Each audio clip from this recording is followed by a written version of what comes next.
entramos en la mesa sobre las megatendencias como gran titular, megatendencias transformando los comportamientos de la vida, transformando también la manera en la que se tiene que invertir. Una mesa que les comentaba a nuestros invitados que era la que más se iba a entrar al detalle, porque tenemos expectativas elevadas para ver cómo esas megatendencias de verdad pueden cambiar los modelos de vida y también la manera en la que va a cambiar la inversión. José Luis Herrera, analista de Banco Vic, bienvenido. Muy buenos días. Daniel Pingarrón, Sales Manager de Natixis, bienvenido. Hola, ¿qué tal? Muchas gracias, encantado. Y está también con nosotros Óscar Esteban, director de ventas para España y Portugal de Fidelity, bienvenido. Muchas gracias. Bueno, hay mucha expectación, ¿eh? Aquí hay que entrar al detalle, sobre todo porque llevamos toda la mañana hablando de megatendencias, pero ahora queríamos precisar un poco más y ver cómo esas megatendencias de verdad van a cambiar la manera en la que vivimos y van a cambiar también la manera en la que invertimos. Llevamos toda la mañana dando claves, pero sin entrar en profundidad en el fondo de cuáles son los valores, los hábitos de vida, ese estilo de vida, ese consumo.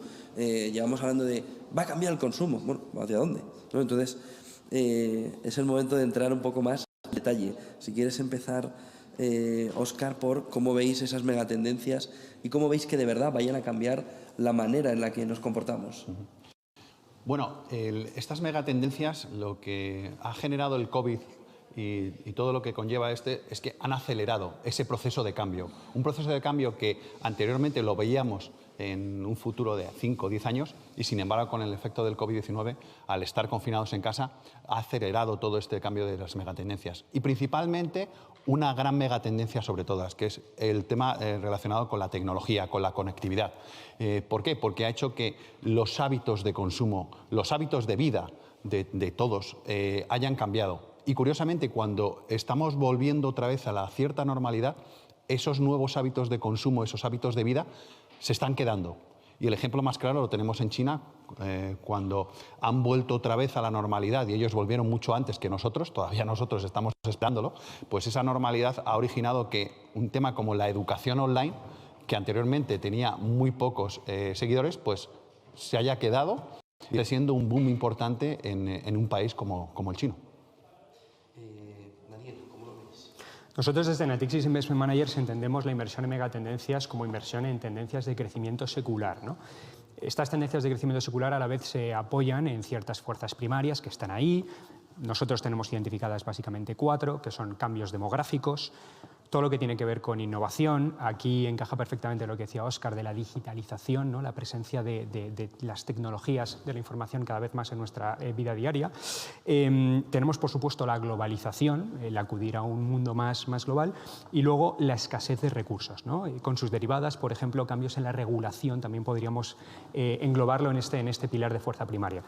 Estas fuerzas primarias están transformando completamente nuestras vidas desde hace ya mucho tiempo y de una manera totalmente estructural. Decía Óscar que el COVID-19 ha sido un acelerante de algunos de estos movimientos. Es así, pero nosotros pensamos que incluso si no hubiera habido COVID, todas estas fuerzas primarias tienen muchísimo más recorrido y desde luego que pensamos que es prácticamente imprescindible o inevitable no atenderlas como una manera de inversión, ¿no?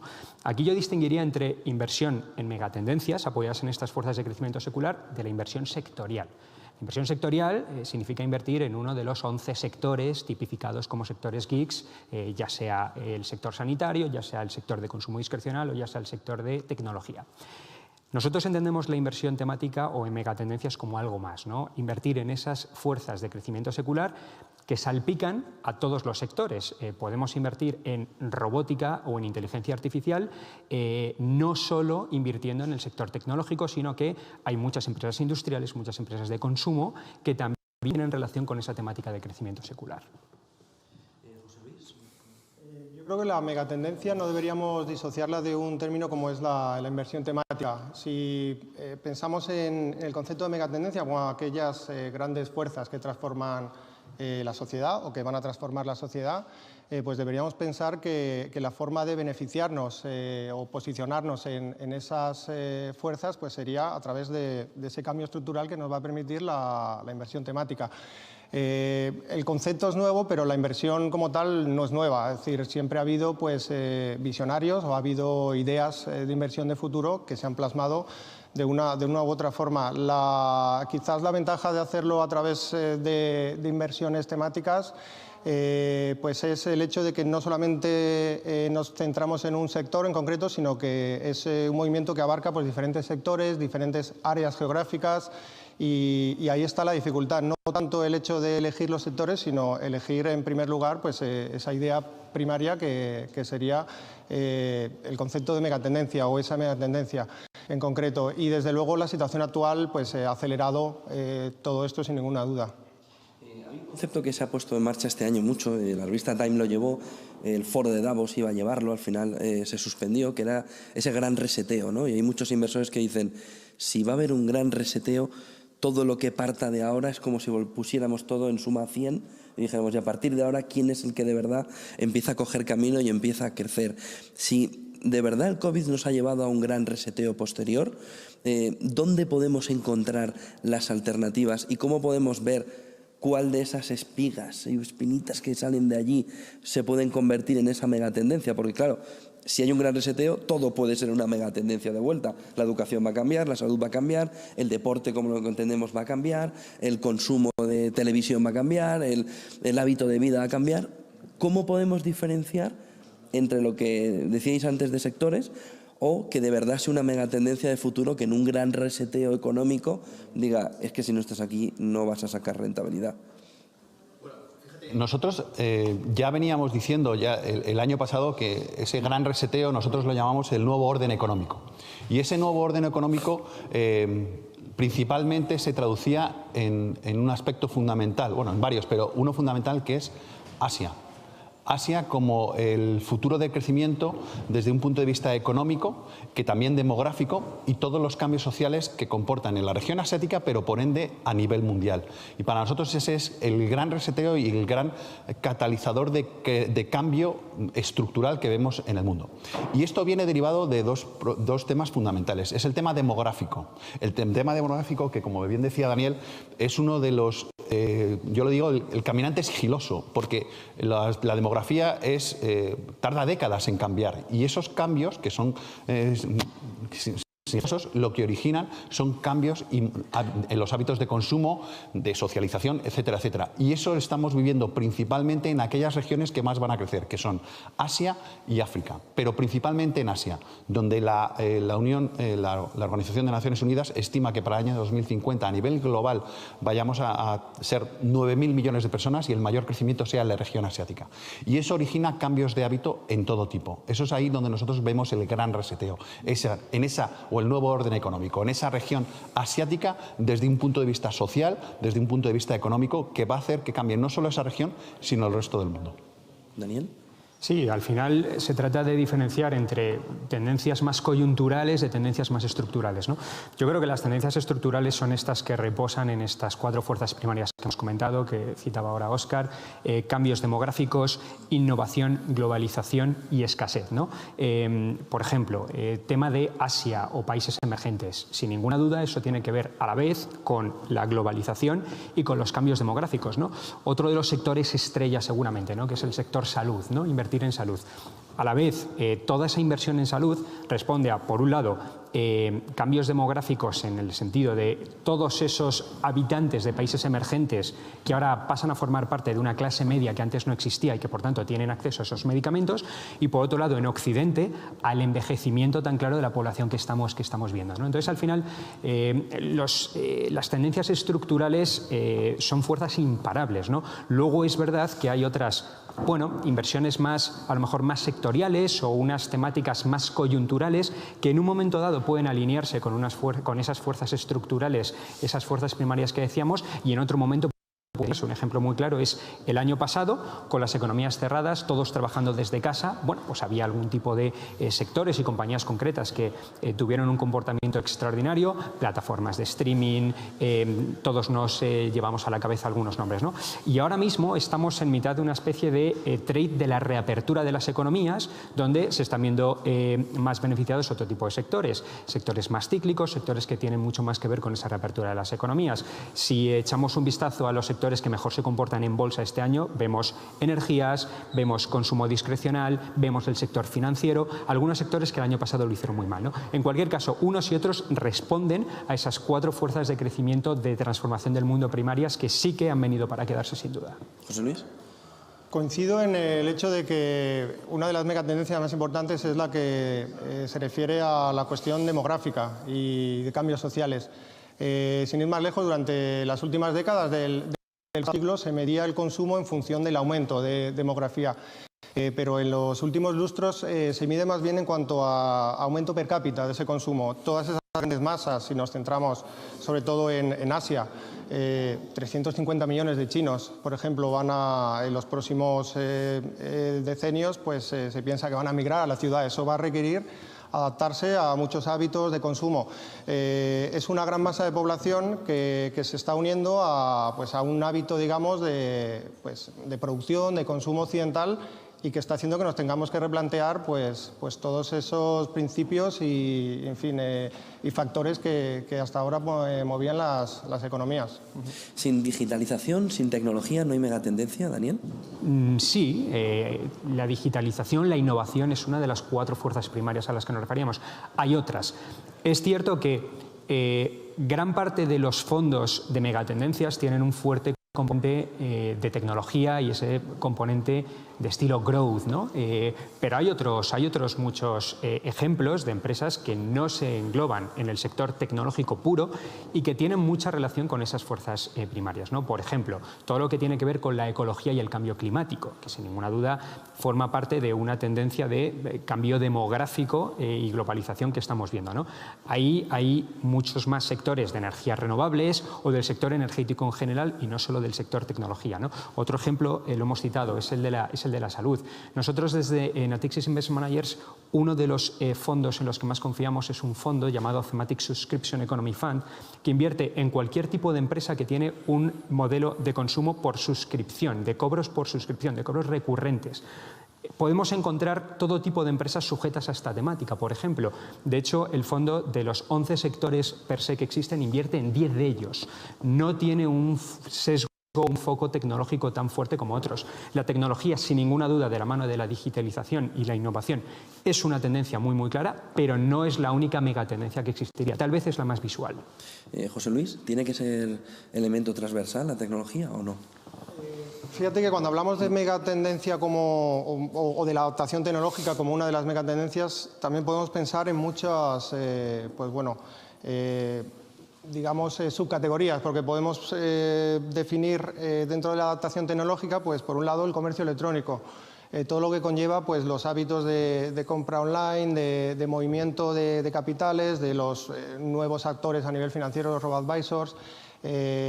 Podemos pensar también en términos de inteligencia artificial, el Big Data, todo esto que el Internet de las cosas. Hay 50.000 millones de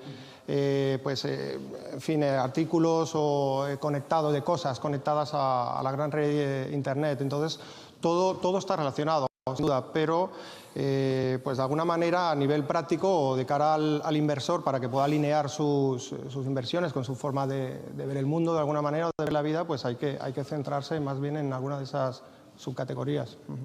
Óscar. Pues mira, desde nuestro punto de vista, la gran tendencia y lo que cambia todo es lo que comentaba antes, el caminante sigiloso, que es la demografía, que tarda décadas, pero sin darte cuenta te ha cambiado todo el espectro social. Y para nosotros la tecnología está siendo y va a ser el habilitador de esa aceleración de todos estos cambios. Lo que hace la tecnología y está haciendo es acelerar todos estos cambios. Y es así como nosotros lo estamos viendo, que es por un lado, es verdad que esos son cambios demográficos, son cambios sociales, y lo que hace la tecnología es habilitar aún más y acelerar, si cabe, todos los cambios que estamos viendo hoy en día. ¿Veis subtendencias dentro del ámbito demográfico? Sí, lo vemos, pero son subtendencias siempre ligadas a lo mismo, a los cambios demográficos. Como bien decía anteriormente Daniel, obviamente el tema demográfico tienes que verlo también desde el punto de vista geográfico y lo que está pasando a nivel mundial. En Asia, por ejemplo, obviamente ellos están creciendo en población. Hay una población muy joven. Esa población muy joven que cada vez tiene mayor poder adquisitivo porque está creciendo, tiene unos hábitos de consumo diferentes a los países desarrollados. En los países desarrollados tenemos más tercera edad, pero esa tercera edad afortunadamente tiene mayor número de años de vida, mejor calidad de vida. Y eso también es otra gran tendencia que tenemos que ver. Es decir, dentro del tema demográfico sí hay grandes subtendencias que también es verdad que están muy ligadas a todo lo relacionado con el consumo y con la sanidad. José Luis. Totalmente de acuerdo y además esos hábitos, esos cambios de hábito pues incluyen cosas, por ejemplo, como el hecho de las mascotas. O sea, son ideas de inversión, pero no solamente eso, sino todo lo relacionado, esa transversalidad lo podríamos aplicar a todo lo relacionado con por ejemplo, las mascotas, los cuidados sanitarios, a nivel regulatorio, a nivel ahora que en las ciudades, si pensamos que esos masas de población van a acabar en un entorno más pues urbano, pues esa regulación que tiene que, por ejemplo, pues encargarse de determinar de qué forma podemos pues convivir o pasear con nuestras mascotas, al final son muchos elementos que sin duda pues hacen que exista esa interrelación dentro de un tema concreto. Daniel. Sí, lo decía José Luis antes, ¿no? Un ejemplo muy claro, por ejemplo, es la tecnología. Todas estas tendencias luego tienen un montón de subtendencias y subsectores. Decía José Luis, inteligencia artificial, robótica, biotecnología. Son patas de la temática más genérica que puede ser la tecnología, ¿no? Por ejemplo, de todas estas subtemáticas es cierto que precisamente la parte de automatización de cirugías o servicios médicos, nosotros la tenemos identificada como que de aquí a 2023, los 2 próximos años, es una de las que más va a crecer. Estimamos crecimientos del 35%, ¿no? La automatización de fábricas, por ejemplo, la robótica industrial, es otra de las subtemáticas que también vemos que tiene más potencial de crecimiento, ¿no? Todo lo que tiene que ver con el supply chain, ¿no? Es decir, microchips, semiconductores, sensores, hardware. Todo eso tiene también unas perspectivas de crecimiento pues, de más de doble dígito hasta 2023, ¿no?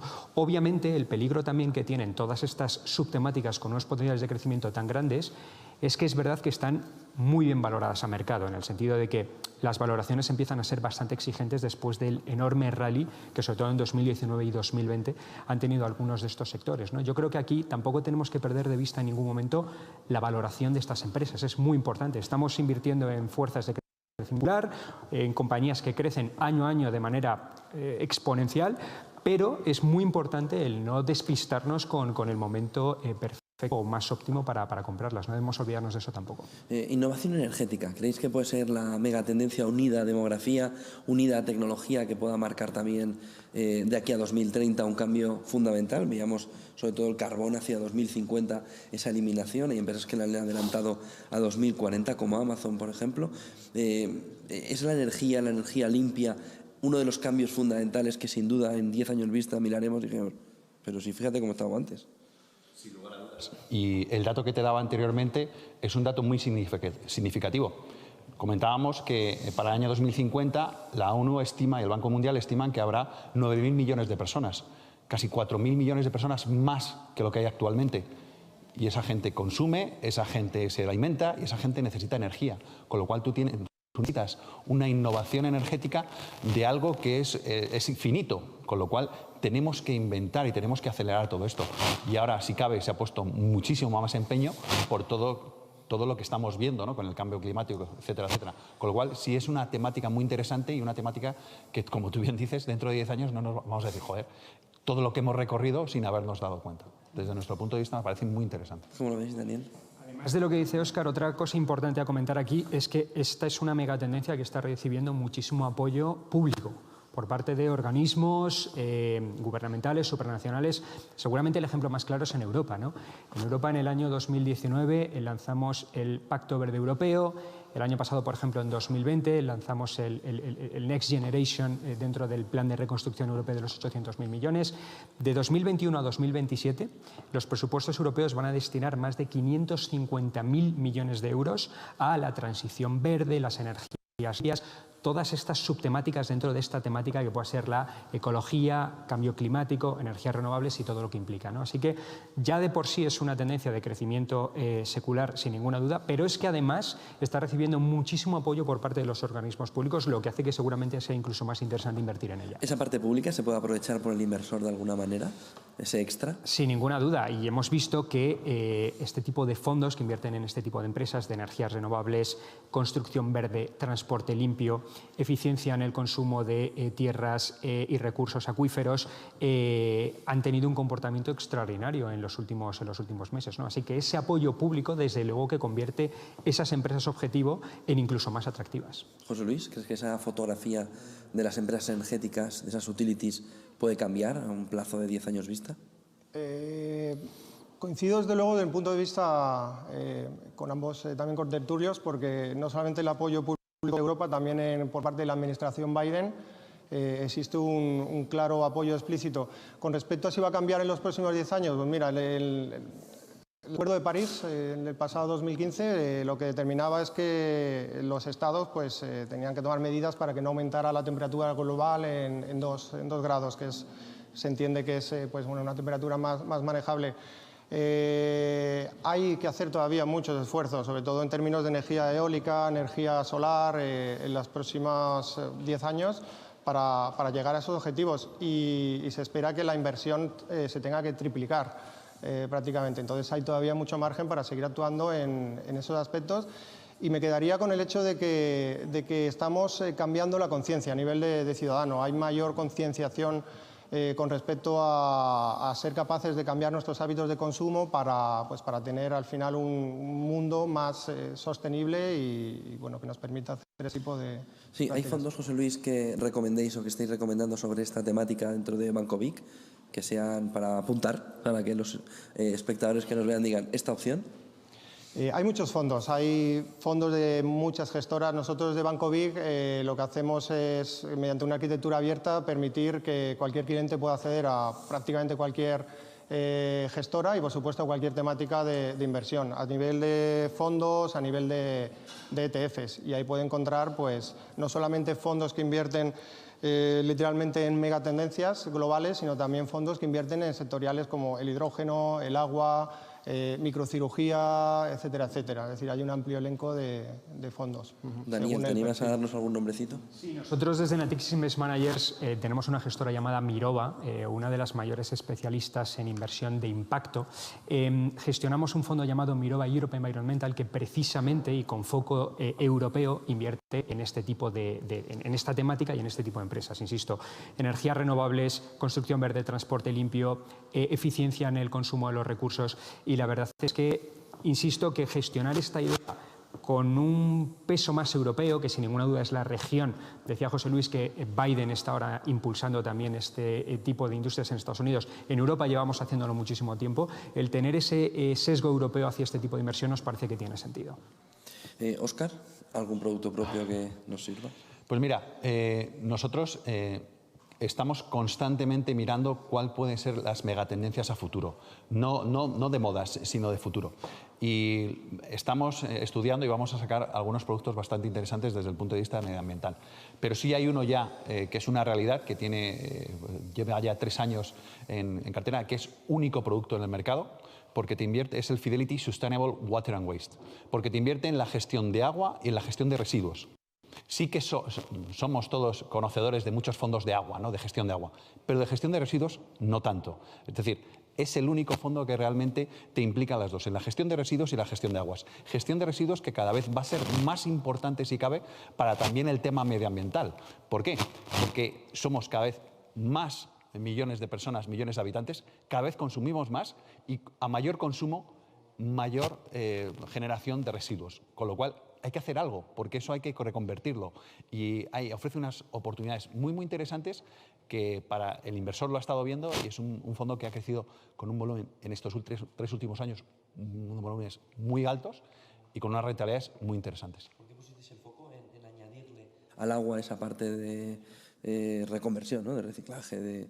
Pues precisamente porque veíamos que ese nicho de inversión nadie lo estaba tocando y consideramos que para nosotros es muy importante el poder tener la posibilidad de invertir en esas compañías que realmente gestionen los residuos. Te repito, cada vez somos más millones de habitantes en el mundo, consumimos más y lo que hacemos es generar más residuos. Y hay que utilizar y hay que reutilizar todos esos residuos y apenas es una economía incipiente, un sector incipiente que cada vez está saliendo mucho más a mercado y nosotros queremos estar los primeros ahí. Y de hecho lo estamos haciendo. Bueno, estamos en la mesa de megatendencias, están cumpliendo con las expectativas que yo esperaba también, ¿no? Y que seguro que ustedes desde casa o desde el trabajo, desde la oficina, estaban intentando ver de que me den más detalle, más detalle. Nos vamos un momentito a publicidad y entramos, por ejemplo, en saber infraestructuras, por ejemplo, o inmobiliaria sostenible, esas promotoras que están cambiando el modelo también de promoción, de edificación. Vamos a ver más detalles de cómo son esas megatendencias en distintos sectores o en distintas subtendencias y seguimos analizándolo. Enseguida volvemos. Bueno, estamos en la mesa de megatendencias, transformando los comportamientos de vida, de inversión. Estamos con José Luis Herrera, analista de Banco Vic. Estamos con Óscar Esteban, director de ventas para España y Portugal de Fidelity. Estamos también con Daniel Pingarrón, Sales Manager de Natixis Investment Managers. Entramos enseguida luego con infraestructuras y con inmobiliaria, pero antes nos hemos dejado una pequeña espita por el camino, que es la disrupción tecnológica, ¿no? Esa disrupción de la que tanto hablamos, esa tecnología disruptiva que nos cambia de verdad la manera de comportarnos y de hábitos.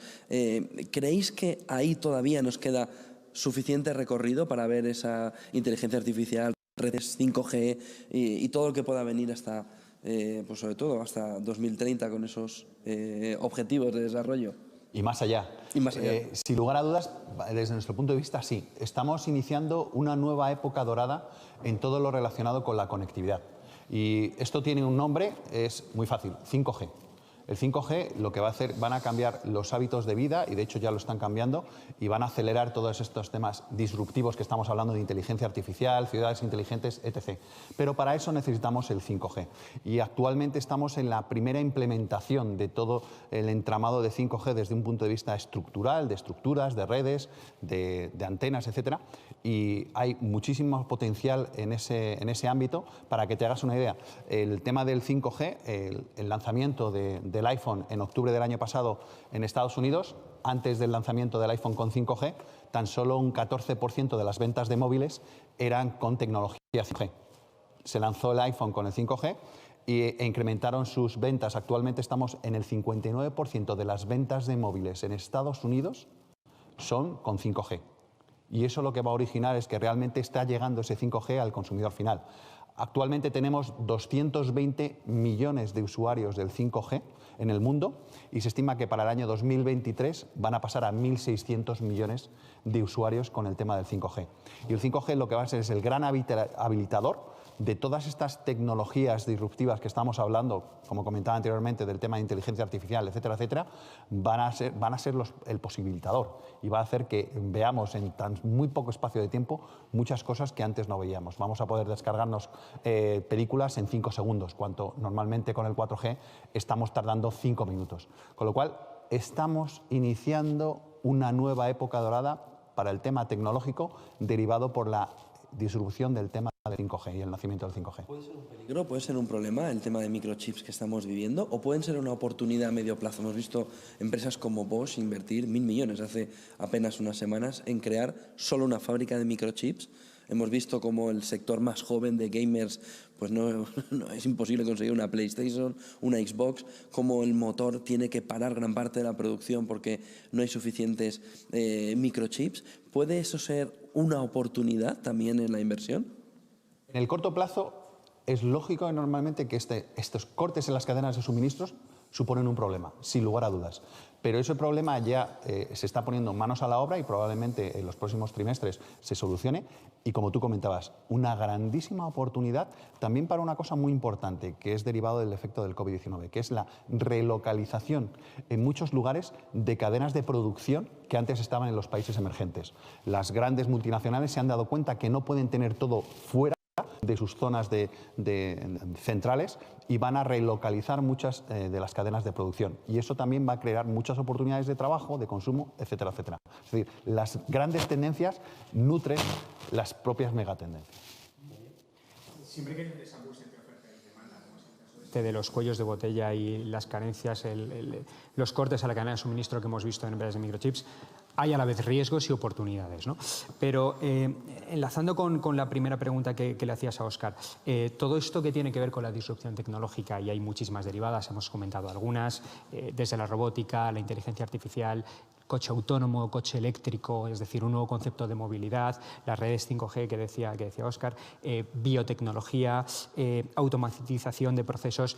Seguramente ahí es donde se encuentran las mayores oportunidades de crecimiento dentro de toda esta inversión en megatendencias más genérica a la que estamos hablando en los próximos años, ¿no? O sea, yo creo que sí que identificar cuáles son ya no las empresas consolidadas, sino los ganadores del mañana, ¿no? Un poco con este anhelo de descubrir a los ganadores del mañana es con el que trabajamos un poco en Natixis Investment Managers, es decir, entendiendo toda esta inversión como algo global, sin ningún tipo de limitación ni de restricciones, ni por geografías, ni por sectores de las empresas, ni por tamaño, capitalización bursátil de esas empresas, ¿no? Sino el saber identificar esos ganadores del mañana muy expuestos a todas estas particularidades de la disrupción tecnológica, el que lo consiga realmente seguro que se va a llevar un gran premio. Que una de las características de las megatendencias yo creo que es su visión de largo plazo, que es lo que hace que se hable de que están descorrelacionadas con el ciclo económico generalmente o con otro tipo de inversiones, porque son para una visión de largo plazo o de muy largo plazo. En el corto plazo, si definimos el corto plazo como incluso años, pues es verdad que puede haber ruido o movimientos bueno, pues que nos puedan hacer dudar de esa inversión, pero bueno, además podríamos citar una frase de Warren Buffett, que los mercados están de alguna manera diseñados para transferir dinero de los impacientes a los pacientes. Pues si lo extrapolamos a las megatendencias, pues bueno, al final los pacientes serían los ganadores. Con esto que quiero decir, que no tenemos más que mirar un poco atrás y pues cuando la tecnología empezó a expandirse, ¿no? Cuando pues, hablamos de aquello de las .com hace no tanto, realmente hace 20, 25 años, realmente existió una sobreexplotación inicial o un aumento de expectativas grande que después fue aminorado, una fase de consolidación y bueno, pues actualmente sí que se está monetizando toda esa idea de inversión o toda esa megatendencia que podríamos de alguna manera definir. Y por lo tanto, pues esa es la clave. En el momento en que encontremos una tecnología que empieza a monetizarse o una megatendencia que empieza a monetizarse, pues es donde podemos ver esa disrupción tecnológica. El ejemplo podría estar también en los robots. La robótica inicialmente se aplicaba sobre todo en cadenas de producción, en cadenas de automóviles principalmente. Hoy en día pues se utiliza para medicina, se utiliza para logística, es decir, para muchas otras aplicaciones una vez que se ha visto esa, pues, en fin, esa monetización. Robótica, 5G, Daniel, ¿más aspectos de disrupción tecnológica que sean claves? Bueno, ninguno que no hayamos citado ya, ¿no?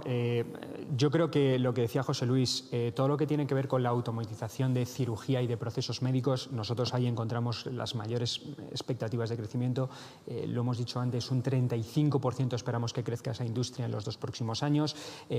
Automatización de fábricas también, decíamos todo lo que tiene que ver también con sensores, hardware, chips, es decir, todo el supply chain. Esto que comentábamos antes, que ha habido cortes de suministro, tienen un gran potencial de crecimiento. Es decir, permanentemente vemos que en todas estas subindustrias o subtemáticas, yo creo que subtemáticas es el término más adecuado, tienen unas expectativas de crecimiento muy grandes en los próximos años. Aparte del 5G, Óscar, y robótica y todas las temáticas que nos está contando Daniel, ¿cuál veis también que pueda ser importante?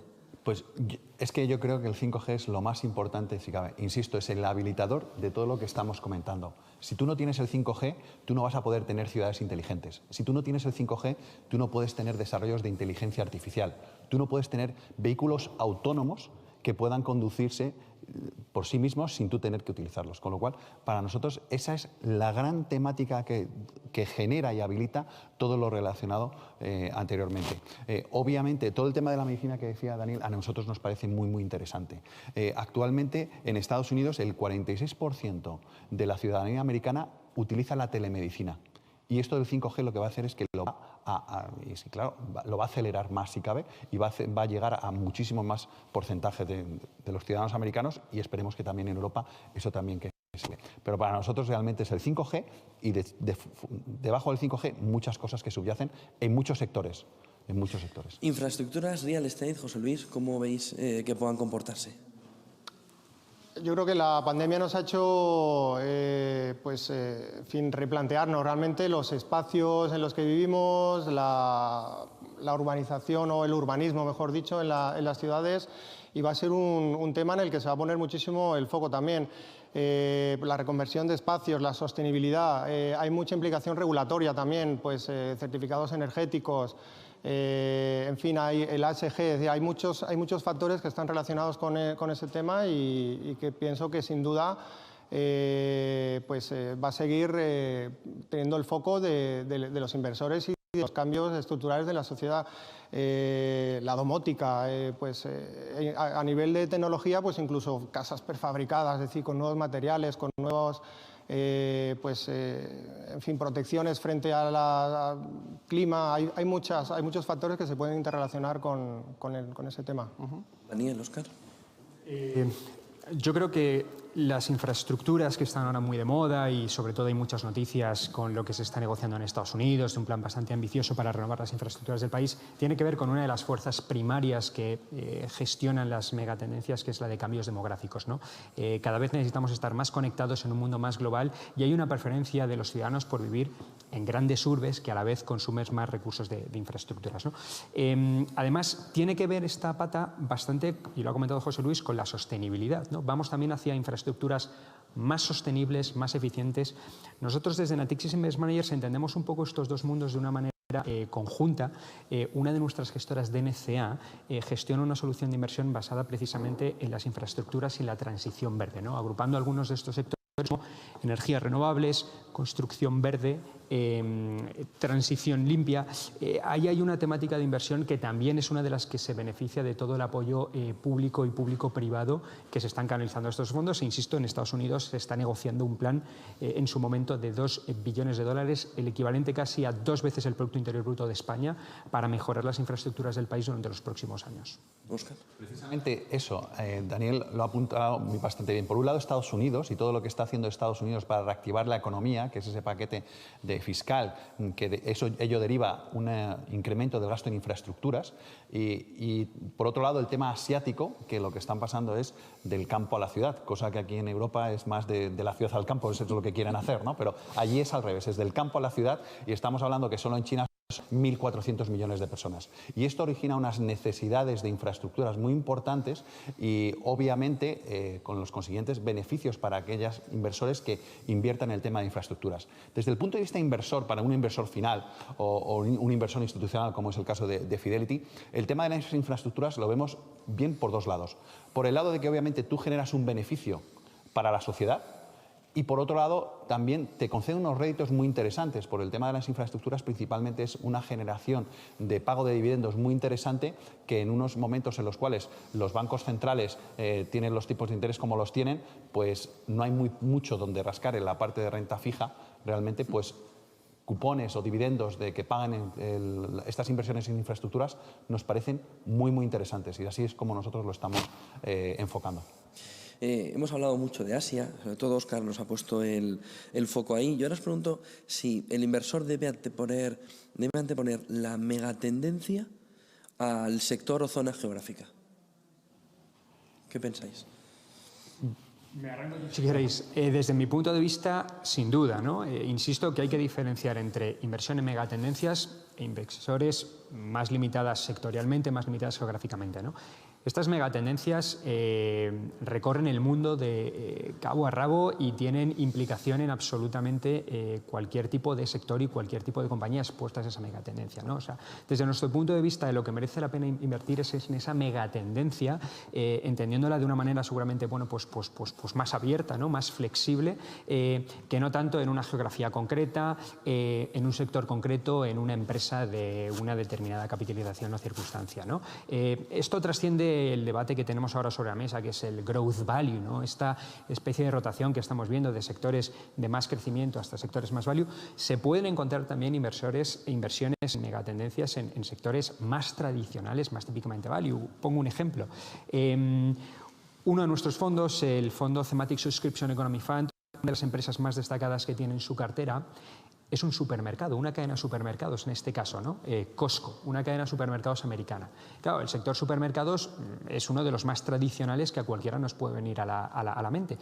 Pero Costco ha hecho una cosa distinta, que es utilizar un modelo de suscripción, es decir, para que un ciudadano pueda entrar a comprar en el supermercado, tiene que ser miembro del Club Costco.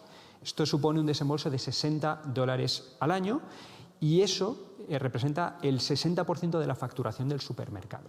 Es decir, hay un modelo de suscripción muy claro, una manera innovadora de acceder a un supermercado distinto a la forma tradicional, ¿no? Entonces, en una compañía de un sector muy tradicional que no tiene mucho que ver con lo que nos estamos imaginando seguramente desde casa, como invertir en megatendencias, está sujeto a una megatendencia que es un nuevo patrón de consumo que desde nuestro punto de vista tiene mucho más desarrollo. Óscar, eso obligaría al inversor institucional a sacar la lupa y a trabajar y muchísimo, ¿no? Si miramos la megatendencia por encima de la zona geográfica y si lo miramos también por encima del sector, claro, podemos encontrar a Costco, pero podemos encontrar a un supermercado chino o a Ocado en Reino Unido, o podemos buscar en Rusia, es decir, que le obliga al inversor institucional a hacer un trabajo todavía mayor de no decir en Europa y busco ahí. Correcto. ¿No? Pero es que lo están haciendo. Ese cambio ya es una realidad y ese cambio cada vez está yendo a más. Nosotros estamos hablando con nuestros clientes institucionales y más que enfocarse en renta variable en Estados Unidos, Europa o Asia, están enfocándose a nivel global. ¿Cuáles son las grandes tendencias y dónde hay que ir, hacia dónde hay que ir? Y eso lo estamos viviendo todos en general y con nuestros clientes, con lo cual ese cambio ya está hecho en la mente. Y es un cambio muy interesante porque eso te permite el largo plazo. En la tecnología, una de las peros que ha hecho es que vivimos en el cortoplacismo y estamos cada vez viendo a ver dentro de 5 segundos qué vamos a hacer. Y eso se trasladó en un momento determinado a la inversión. Lo bueno que está haciendo estas megatendencias es que está volviendo otra vez al enfoque del largo plazo y está haciendo que el inversor con estas megatendencias se enfoque en el largo plazo y en el crecimiento a futuro más que en el corto plazo. Y ese es uno de los grandes avances, desde mi punto de vista, que ha generado estas megatendencias, ya no solo para el cliente institucional, sino también y sobre todo para el cliente final, que a través de la inversión en megatendencias se olvida del ruido mediático del día a día y de pensar en Estados Unidos, Europa o en Asia en un momento determinado. José Luis, ¿no es igual?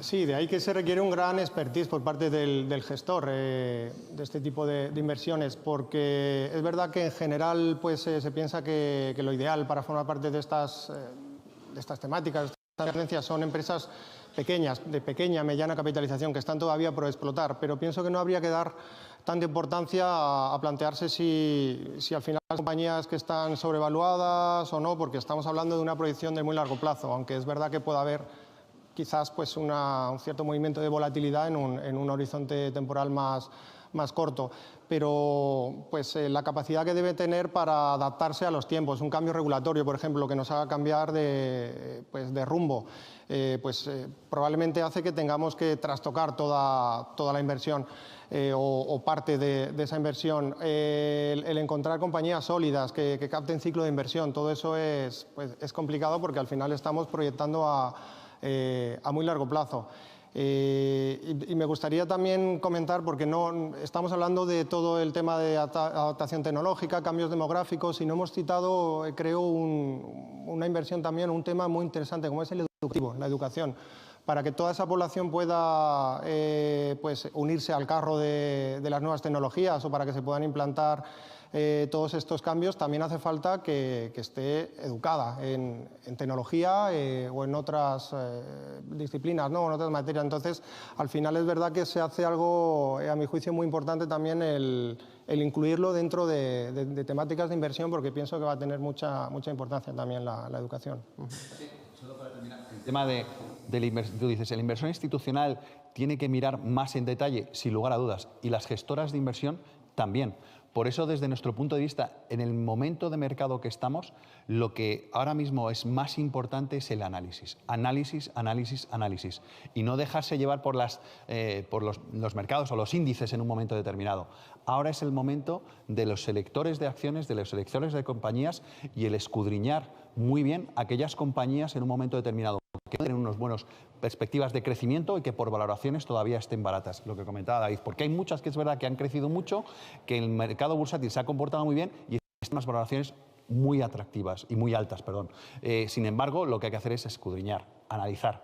Por eso yo creo que estamos en un horizonte, sobre todo en el tema de megatendencias, es el mercado óptimo y el nicho óptimo para los selectores de acciones, para realmente hacer esa selección de acción o stock picking que se dice en los anglosajones, que tanto ahonda en el mercado y que cada vez para nosotros es en las megatendencias, sin lugar a dudas, lo más importante. ¿Un gestor institucional debería tener un porcentaje destinado a megatendencias o debería tenerlo transversal? ¿Cómo veis que se debería actuar en esas carteras? Nosotros lo que vemos es que las megatendencias cada vez ocupan una parte más nuclear, más core de las carteras, ¿no? Hace algunos años a lo mejor podíamos encontrar inversiones en este tipo de compañías de una manera más satélite, pues más nicho, ¿no? Como una especie más táctica a lo mejor o menos, insisto, central. Estamos viendo esa transición a ver que cada vez ocupan posiciones más core, más nucleares de las carteras, ¿no? Primero, por la enorme diversificación geográfica que ofrecen, lo hemos comentado. Hay que ver esto de una manera global, no ceñidas a una geografía o a un tipo sectorial concreto. Después, por la resiliencia que ofrecen, ¿no? Y esto es también interesante. Hay muchos inversores que se piensan que invertir en megatendencias es más arriesgado, que tienen más correlaciones, lo que técnicamente podemos llamar beta, ¿no? Es decir, que se mueven más rápido en un sentido o en otro que la media de las bolsas. Nosotros dentro de Natixis Investment Managers tenemos un equipo de análisis y consultoría de cartera llamado Natixis Solutions que precisamente ha hecho un estudio sobre esto, ¿no? Y llega a la conclusión de que precisamente es todo lo contrario, que la beta, la correlación de las inversiones temáticas respecto a la media de la renta variable global es por debajo de 1, es en concreto 0,87. Es decir, que estaríamos obteniendo diversificación geográfica, estaríamos obteniendo una resiliencia y estaríamos dando ese componente a la cartera, además de, por supuesto, el hecho de que son tendencias que crecen a un ritmo muy importante, ¿no? Lo que hemos medido también es cómo o qué ofrecen a las carteras medias de inversión en España, ¿no?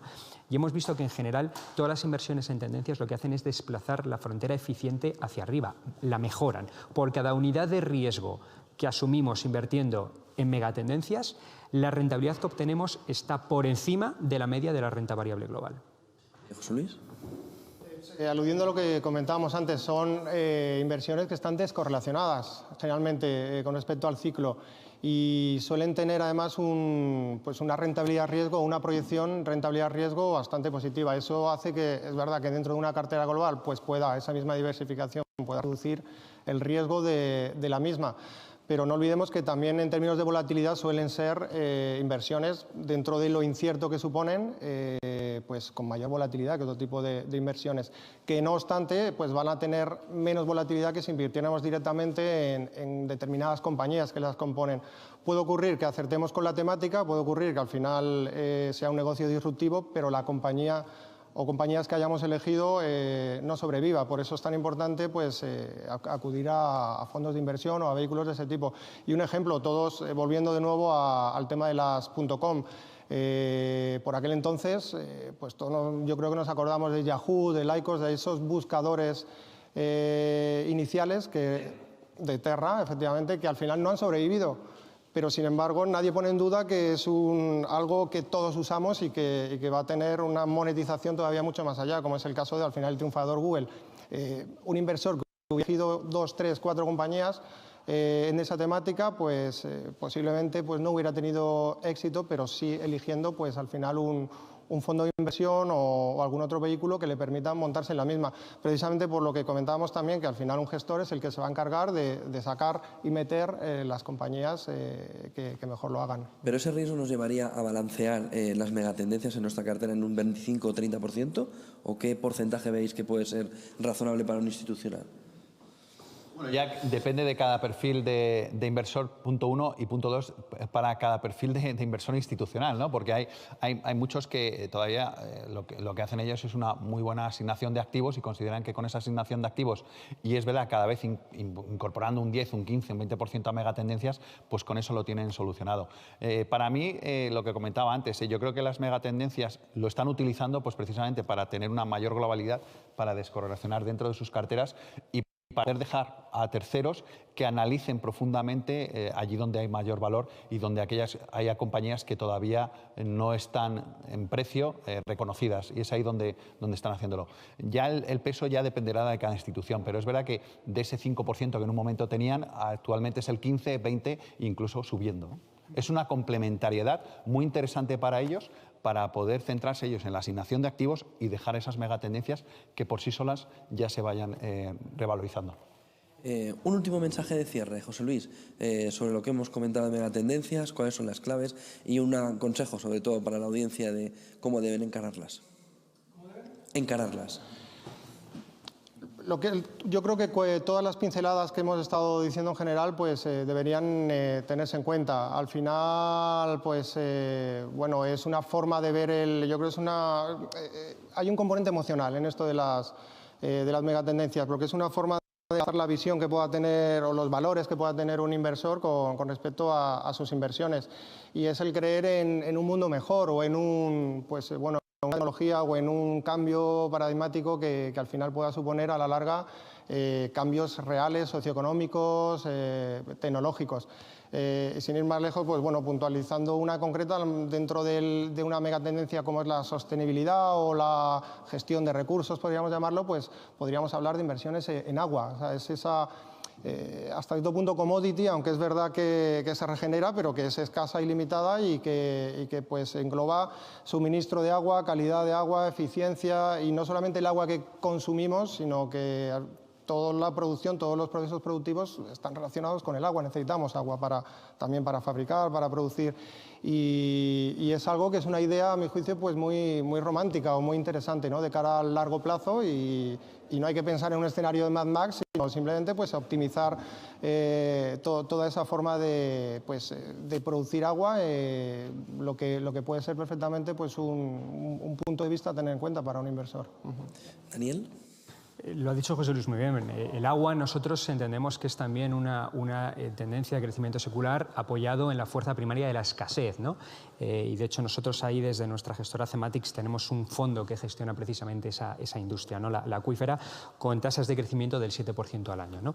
Yo creo que en general, un poco como mensaje final, tenemos que entender la inversión en megatendencias como algo estructural, ha venido para quedarse, esto no es ninguna moda.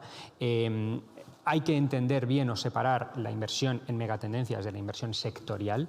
Insisto, las megatendencias son susceptibles de calar en cualquier sector bursátil y no solo en la tecnología. Sin ninguna duda, tecnología, digitalización, innovación es una de las principales fuerzas primarias, pero no es la única. Nosotros desde Natixis Investment Managers entendemos esta inversión como una inversión activa. Es muy importante, lo hemos comentado también a lo largo de la tertulia, la selección de valores. Las valoraciones en algunos de estos compañías son muy exigentes. Es muy importante no perderlas de vista. Nosotros, Thematics, por ejemplo, una de nuestras gestoras en inversión temática, exige una infravaloración de un mínimo del 20% hasta el precio objetivo para considerar incorporar una de estas compañías en la cartera. E insisto, hay que entender esto de una manera flexible, sin ningún tipo de limitación, ni geográfica, ni sectorial, ni por tipología de empresas. Hay muchísimas empresas de todos los sectores que pueden estar expuestas a estas tendencias de crecimiento secular, y pienso que va a ser cada vez más importante tener este tipo de empresas en cartera, como ya estamos viendo esa transición desde posiciones más satélite hasta posiciones más nucleares en las carteras de inversión. Óscar, de conclusión. Pues mira, de conclusiones... Esa sobre todo. Pero aparte es ya no solo gestión de agua, sino, acuérdate, gestión de residuos, que también se necesita gestionarlo. De conclusión, aparte del tema del 5G, yo diría tres cosas. Lo bueno que tiene las megatendencias es que al inversor le permite tener un horizonte de inversión a largo plazo, que eso es lo más importante a la hora de invertir, el largo placismo, y no centrarse en el corto plazo. Eso primero, largo plazo. Segundo, evitar en la medida de lo posible los nichos de los nichos. Porque nosotros lo que estamos viendo mucho con este tema de las megatendencias es que de repente se están lanzando ideas que son muy nicho del nicho, y no tienes un horizonte inversor, una posibilidad de invertir en tantas compañías como para poder invertir en esa temática en sí. Tienes que saber cuál es tu universo de inversión para realmente poder hacer una gestión activa, ¿no? Y tercero, y no menos importante, es obviamente lo que decía Daniel, es la parte de analizar, analizar y analizar. Y sobre todo, si es analizando en aquello que es realmente disruptivo, como el 5G, mucho mejor.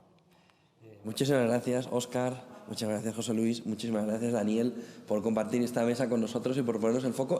entrar al detalle, por bajar al barro para ver cuáles son esas opciones. Buen día y buen negocio a los Gracias tres. a vosotros, igualmente. Un placer, gracias. Nosotros nos quedamos ahora Consejo de Ministros enseguida.